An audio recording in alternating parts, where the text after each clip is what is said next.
think that it was a very good step in the right direction. I have a very good feeling when this game does start in 25 minutes that we're going to get a good outing from Gosman. There was enough good stuff there. His splitter, I was up in the 500s for Saturday's game, so I couldn't quite see how good the splitter was, but people were sitting in the 100s saying it is one of the nastiest pitches we've seen from a Blue Jay starter in a long time. So Gosman, I have zero concerns about. It was a very typical first start of the year. You go 5, you give some hard contact, but you keep your team in the ball game.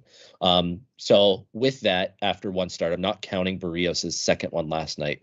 The power rankings I had for them after the first turn through was very obvious. Barrios was 5, just because he only went to 0.1. Manoah was 1, and then Gosman was 2. And then the debate comes down to, is Ryu the third or is Kikuchi the fourth, or whichever order you want to place them.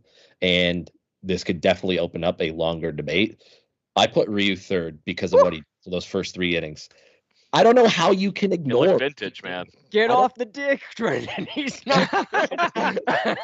Wait. Answer the question. Oh, man. Seriously. How can you ignore what he did for the first 3 innings? He was pinpoint control. His velocity was the highest we've seen it. And his Chapman got him out of the first 3 innings, dude. The infield got him out of the first 3 innings. Thing for the defense with Kikuchi, because Kikuchi's exit velocities, his first 3 innings were worse than Ryu's. Yeah, but Ryu gave up 4 earned runs. Yeah, but it was all because of a misplay on defense that wasn't made. The concern Kikuchi only gave up a 2-run home run in the only ballpark that would have went out in, or else it would have been a fly ball out. He needed every ounce of that ballpark to get through 3 1/3. Kikuchi. The hard contact at the beginning was scary, to say the least. Now, the concern I have about Ryu, once he stopped throwing the slider, he was fine. Exactly. And the third inning from Kikuchi was great. And that's what we're going to get more of next year. The issue with Ryu that I have is once he gets into a mess, he cannot get out of it. And we saw that on Sunday. But the first 3 innings, that was the ace that we saw the first 2 years as Blue Jay. I'm not saying ace. That's not ace material, Brendan. At the time, he was our ace. It was. There was nothing different. Tanner Rourke was also in your fucking rotation, Brendan. maybe. Oh, my God. The Cavan is an all-star. There's Dude, no... You are drinking far too much Kool-Aid, man.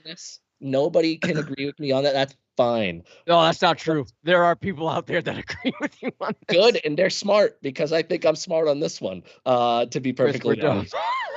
Yeah.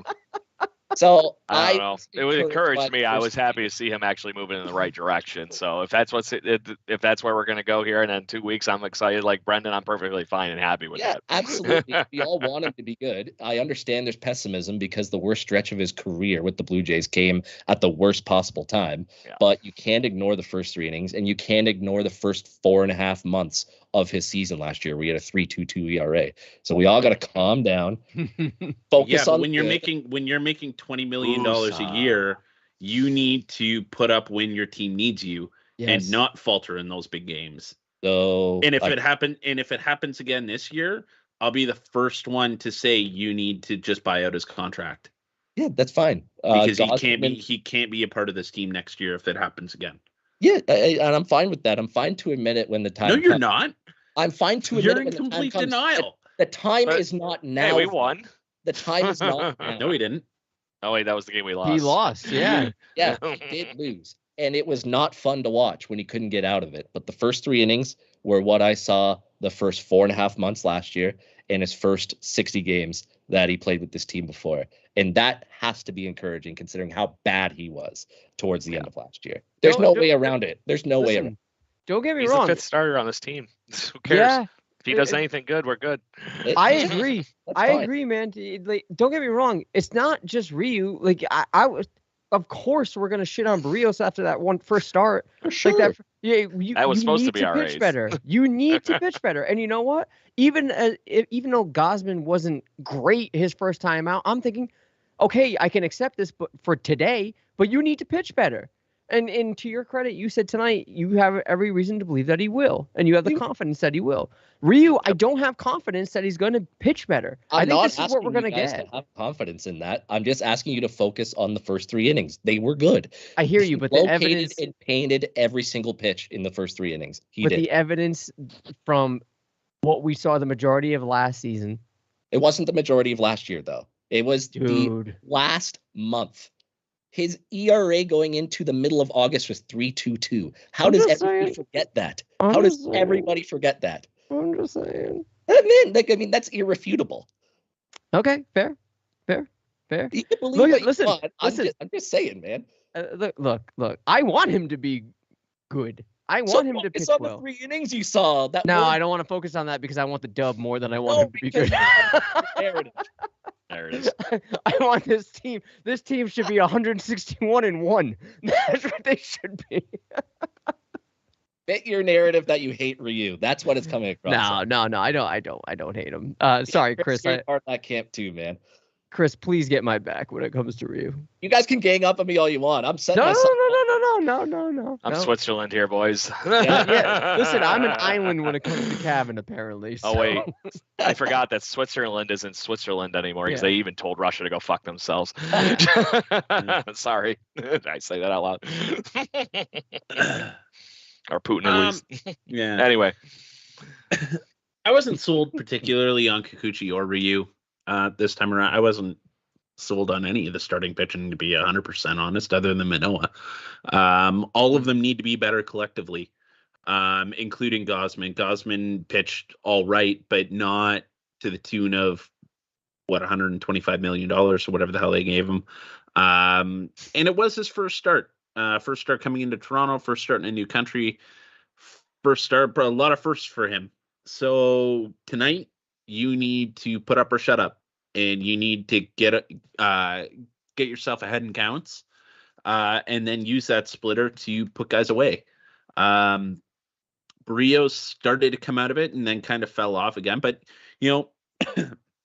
there's still some really good hitters in that Yankees lineup. I could shit on Judge all I want, and he is the most overrated player in the league, but facts. Those guys can still club the ball, and you throw a couple of hangers, they'll make you pay, especially in that ballpark. It's very unforgiving. Ryu. Here we go. I want him to do well. Yes. Thank you. I know you guys do. I'm just at this point. I want him to do well. It's just with the lack of velocity, and if he isn't going to live very closely on the edges, or if he starts getting pinched on a strike zone, he is going to have a hell of a time this year, especially in this division, especially with the circumstances revolving around this team that, like, they need him. They don't need him to be great, but they just need him to be good and steady. Mm-hmm. And if he isn't steady, he's going to have a lot more downs than he will up. And the drop in velocity really does worry me, and I don't think he was down much on Sunday, if anything at all last year. But if that starts dipping at all this year, that's a problem. It'll be a problem, and it'll be worse than what we saw, which gives reason to hope. And you really need Kikuchi to step up at that point. Mm-hmm. And not to be great once again, because you have 3 guys ahead that should be great, but just be good. And hopefully they can put together a better game plan, and Kikuchi lives and dies by the fastball, because he's got a friggin' live arm. When he goes, he's boring as hell to watch. Like, he's like almost on Dolis level of boredom to watch pitch. But if he uses fastball more, he's going to go deeper into games, get himself out of more jams, and that's all you can ask for. Out of Ryu and Kikuchi, you're looking for 5 innings each. Yep. Mm-hmm. Mm-hmm. And you got to stay in the game for 5 innings and give us a shot. That's it. But to that point where they're pitching in our rotation, that should be what we're expecting from them. They don't have to be the heavy innings eater. No. And then just to be this guy, nobody in fucking baseball ever pitches more than 5 or 6 innings anymore. So, okay, fine, one guy. But to that point, we got Clayton Kershaw being taken out of a perfect game after 7 innings yesterday. Blame the owner. Lockout. Yeah, I get the argument, but to that point, he's only one of 2 people ever to be removed from a game that was throwing a perfect game. And funny enough, I think this is the even better part. The Dodgers were the team that did the other time too with Rich Hill. Dave Roberts is the only manager to do it twice.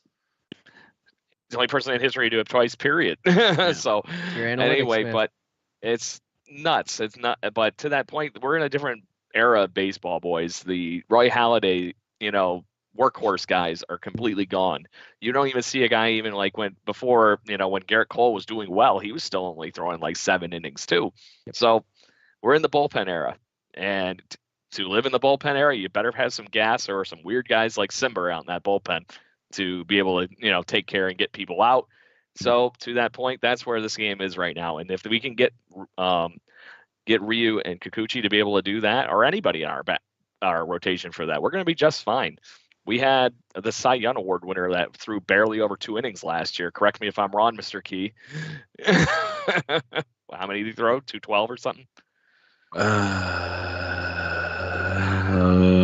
It sticks in my head that he was barely over 200 as he goes to Google.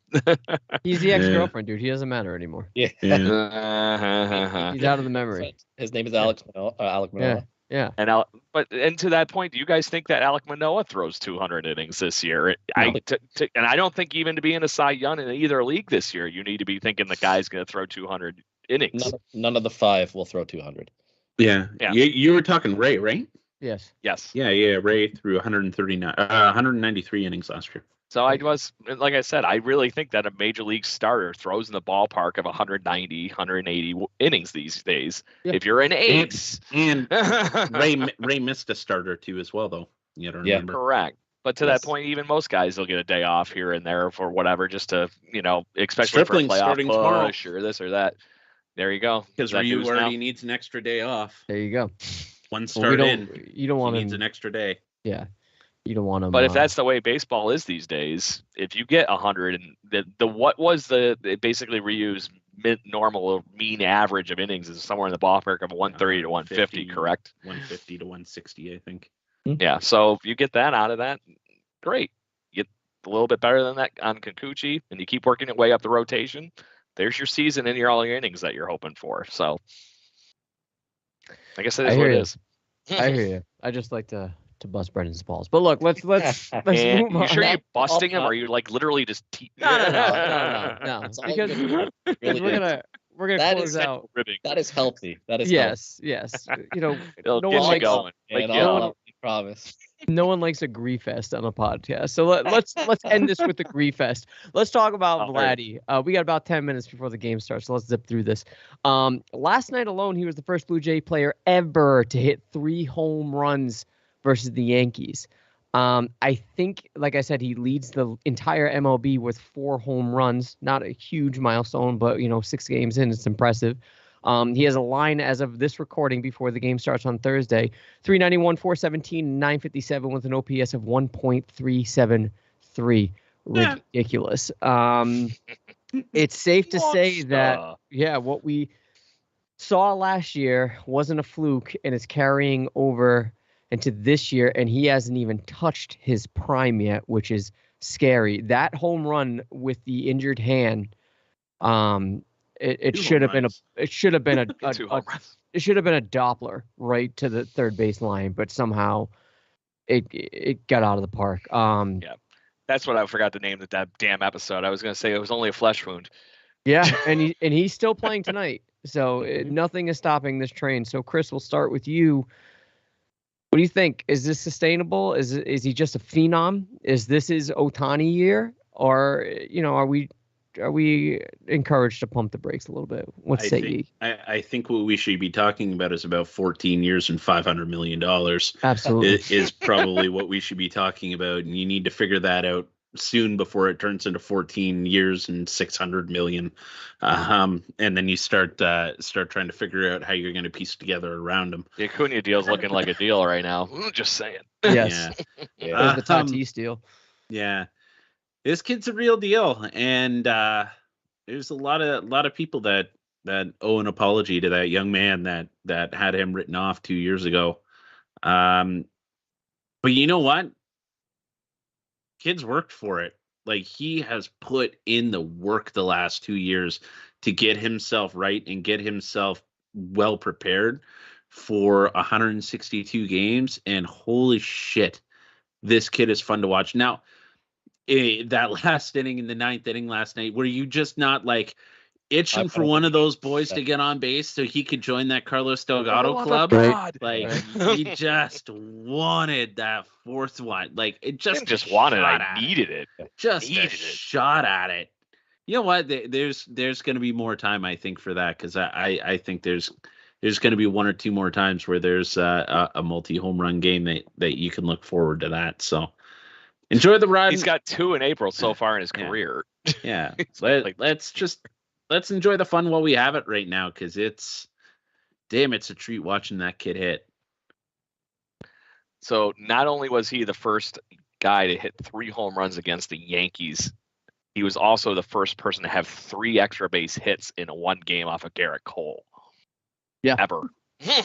So if most Major League Baseball sees Garrett Cole as the epitome of all things pitching in Major League Baseball these days, which debatable. But if you're following that gospel there, Vlad is freaking nuts. And to that point where I don't think Josh Donaldson or anybody gets to that home run ball that he got to on the inner half there. That thing is insane. Nobody has. Garrett Cole's thrown 2,000 or something of those in his career. In that same spot at 95 miles an hour. 95 miles an hour. Nolan Arenado. No, Vlad was the only one in that area. Really? Yeah, because they were talking about that on the inside half of the plate. He's thrown like 2,000 something pitches at 95 and above, and Vlad's the only one to hit one for a home run. And did you see the second part of that too? He's the only one to ever hit a Zach Britton sinker that's down low, like 96 or whatever the number is. Wow. It's wild. Yeah. Either way, the guy's freaking nuts, and they were talking about it on MLB Network most of the day because he just had one of the most brilliant evenings of ever. Regardless of the fact that he didn't hit 4 home runs, which was basically the only way he could have made his night even better, right? He had 4 extra base hits and led the team to victory. That is literally picking up the whole team and putting him on his back and just marching into the sunset. That is the leader this team needs as far as any level. That's MVP. That is the definition of MVP in my opinion. Regardless of the stats being what they need to be, it is the person that picks their team up and takes them with them to the promised land kind of thing is always the way I've seen the MVP award. We're seeing that right now with Vlad, and it's like I said, the movies were going. That is the best analogy ever. But the Major League Baseball Network was comparing him all day to Ken Griffey Jr. You don't mess with the swing. You just let Vladdy go be Vladdy, and here you go. That's where you're going. You're the kid. Just let it go. He's even doing the hat backwards there in the celebrations and stuff now. So, But if that's where we're heading, boys, God, fucking buckle me in. I'm ready for this. Blue Jays have never had a player like this. I'm ready to put some money down on him winning the Triple Crown, because if not for Ohtani last year, he would have come damn close. And I would not be surprised if he wins it whether it's this year, next year, some point soon in his career, he will be a Triple Crown winner. They said last night in the broadcast, his player comp right now would probably be Miguel Cabrera in his prime. Similar build, similar bat to ball skills, average on base percentage, home runs, everything. And if the Blue Jays have themselves Miguel Cabrera in his prime, and you surround that with the crazy talent they have, I don't know how any Blue Jays fan in their right mind doesn't believe that they're going to win a World Series or 2 in the Vladimir Guerrero Jr. era. Like, it just feels like it's coming to that point where it's going to happen. I think he's going to offensively. They might have the aggregate of that Miguel Cabrera thing too, because he had V-Mart batting behind him all that damn time, and that's basically Teoscar Hernandez in a nutshell right now. Exactly. I wouldn't be surprised if he wins the MVP this year either. Like, it's going to be a fun season, and let's just hope that he stays healthy for it all, because that would be the worst possible thing to ever happen in Toronto sports if he got injured for a prolonged period of time. I'm sure there's probably worse, like losing championships or whatnot, or the Leafs never winning up again. But still, he's incredible. There's no other way to put it. I harp back to, and it pains me to do this, I harp back to like the Red Sox in those various championship runs with David Ortiz and whatnot. And you look back to that team and you'd say, yeah, David Ortiz was probably the best hitter. You could say Manny Ramirez too, because he was on that team. So we'll just say Manny in 04.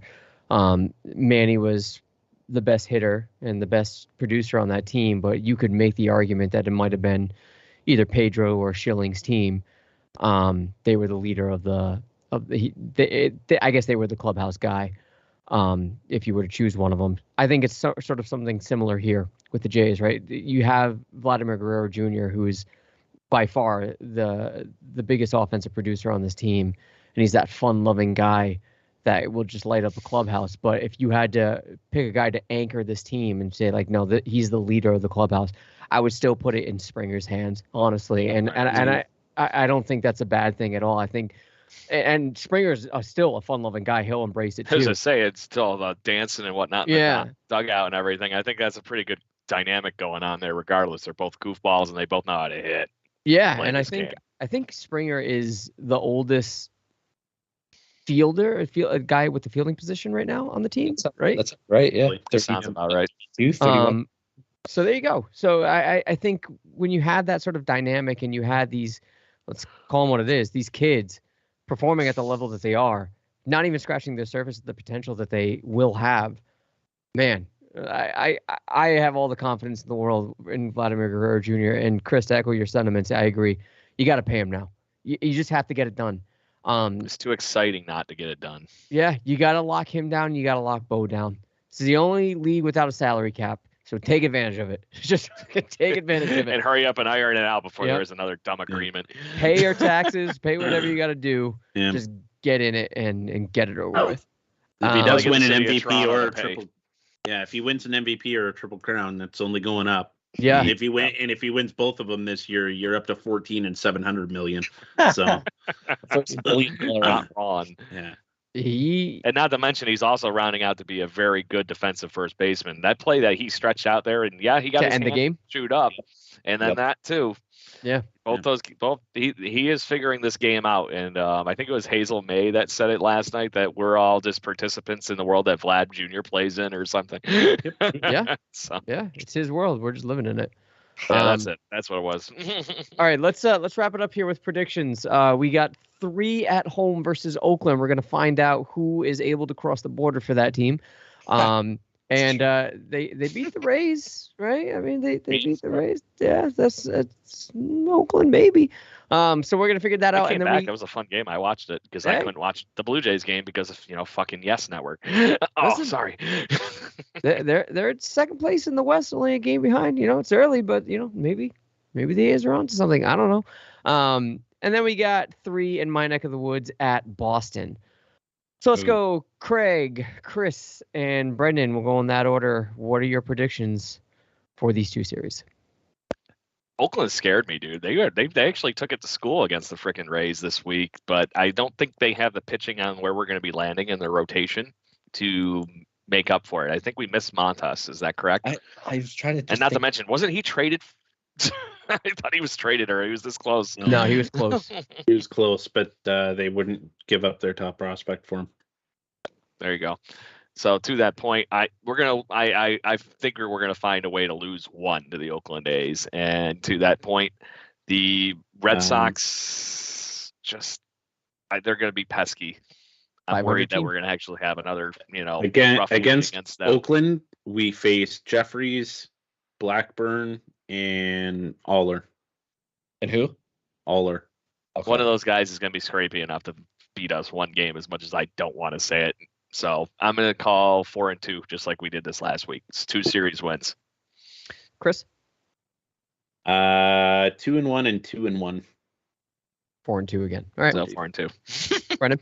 3 Making me do math. 3-3? 2-1 against Oakland. I have a bad feeling for some reason about against the Red Sox. Are the Red Sox coming to Toronto? No, we're going to Boston. That's week after. Boston. Shit. The stretch that this team is entering is so important. You have Red Sox, Astros. You need to come out of that 15 and 15, 14. Yeah, you got to come out 500. Yeah, for sure. I'm going to agree with you guys. 2-1, 2-1. This team has too much firepower to lose against the Red Sox in Fenway. Hey, they're going to mash. You guys are right. I just they're have going to mash for some reason a bad feeling. No, I'm not too far off on you, especially. But to that point, if we could have found any offense the other day, I might be actually still in that conversation for sweeping the Yankees. But no, they can't lose the series, so there's that. Can't lose the series, so that there is that. So Craig, back what do we got for picks to clicks? Who picked who last week, and who we giving it to? So last week I had Lourdes, Chris had Springer, Chapman was yours, Adam, and then Gausman for Brendan. So to me, I'm going to say that seeing Springer kind of carry this team, I would say that my vote was on Springer. Same. Springer for sure. Same. Yeah. So Chris Key is on the board. Bitches. All right. I win at your own game. And he gets to pick first. Hey, it's your game now too, man. Oh, yeah, as I say, remember you joined this official group? I know we have $5 in funding from our sponsor, but it's still funny. You go first. What's your pick? Who is your pick to click? We'll Adam go Simber. Chris, Brendan, Craig, and myself. Are you being serious? Yeah, I'm being serious. Adam Simber. There you go. Right. There you go. Yeah. Nothing wrong with that. If he has a few good weeks out of the bull, or a few good starts out of the bull, or come out of the bullpen, it's not the worst. So carry the pen. Guy who wasn't chosen last week, and I'm hoping swings the bat now is Bo Bichette. Yeah, because are you watching this right now? He just got a double. He just got a nice little clean hit double. Oh no, I actually do not have the game on. Yeah. I will be going to put Technically, it on. tonight counted toward last week. Yeah, tonight doesn't count. Yes. Tonight doesn't count. We picked that last week. Nice swing right in there. Almost a home run. Okay, great. Hopefully that's the start of a win. Yeah. Stroke. Craig? Who's taking the cheat code? Vladdy's the cheat code. Yes. Yeah, Who's taking the cheat code? You know what the funny thing is? I Who almost is desperate because of how enough much for a win. Can we bar Vladdy? Can we in order to pick Vladdy, you have to win 3 in a row? That's a great lose 3 in a row. No. Okay, yes, let's do that. No, because we collectively lose. So let's do. You have to win 3 in a row in order to get Vladdy. I like to be that guy. Yeah. Yes. Just to be that guy. Last year he got picked not very often, and there was a few weeks that he got picked and he didn't do shit. No, I still say 3 in a row. Okay, whatever. I'm fine with it. I wasn't going to pick him anyway. Then we can reevaluate, but for now, yeah. See, because I'm doing a carryover on my pick, because without Teoscar in the lineup, he needs to step up, especially when they're moving him basically into the 4-hole in Lourdes Gurriel Jr. Yeah, I need Lourdes to have a week, and I want to be the one that says, yeah, I picked him. Given the trends with his presence in the lineup, I'm gonna go Espinal. There you go. What? Mm-hmm. Espinal. I need to win, Chris. And you picked Espinal. That's not a bad pick. It would be weird if I picked Biggio. I actually really like the Simber pick. I'm not gonna lie, and I did think of it before the show. So in the midst of all this fun, though, we were just talking about, at least they brought back. I forget how to say it. Gosuke Katoa. They brought him back up. Yep. How many innings do you think over the next week Biggio actually plays in the outfield? Because of the Zimmer Tapia bullshit. I don't think he starts any game. It's probably a handful, maybe. So you think probably 10 innings? More. Over or under on 10 innings? Under. Yeah, I'd go under 2. Depends, because if you put Gurriel at DH, you could hide Biggio in left for a game in Fenway. So Gurriel just got fucking hurt. God damn great. It. So you had to say that right after I made the pick. Yeah. God, an audio. Just got hit. God, that's no fun. Yeah, it doesn't look great either. You're not helping me. I'm just telling you what I see. Look, Manoah's already screaming at him. Get him. Yeah. And then Barrios will follow, right? I love how the Yankees they're both the top stat. Yeah, he's yelling. Yeah. Good. Yeah. Anyway, so how about we wrap this up so we can go yell at the TV? Yep. Okay. All right, guys. So we appreciate you listening. Subscribe to us on all your favorite podcatchers, Apple Podcasts, Google Podcasts, Spotify, wherever you get your podcast stream from. We are there. If you want to watch us on video, we're on YouTube, Twitter, wherever you watch your video feed, we are there live. We're looking for every Thursday evening around 7:30. So tune in for us there. One last word before we go. Go Raptors. They're in the playoffs. And I know this is not an NBA podcast, but I believe any Eastern team can win. I really do. I feel like any team in the East can beat any other team in the East and make it to the NBA Finals. But that being said, let's end this like we always do. 2 claps.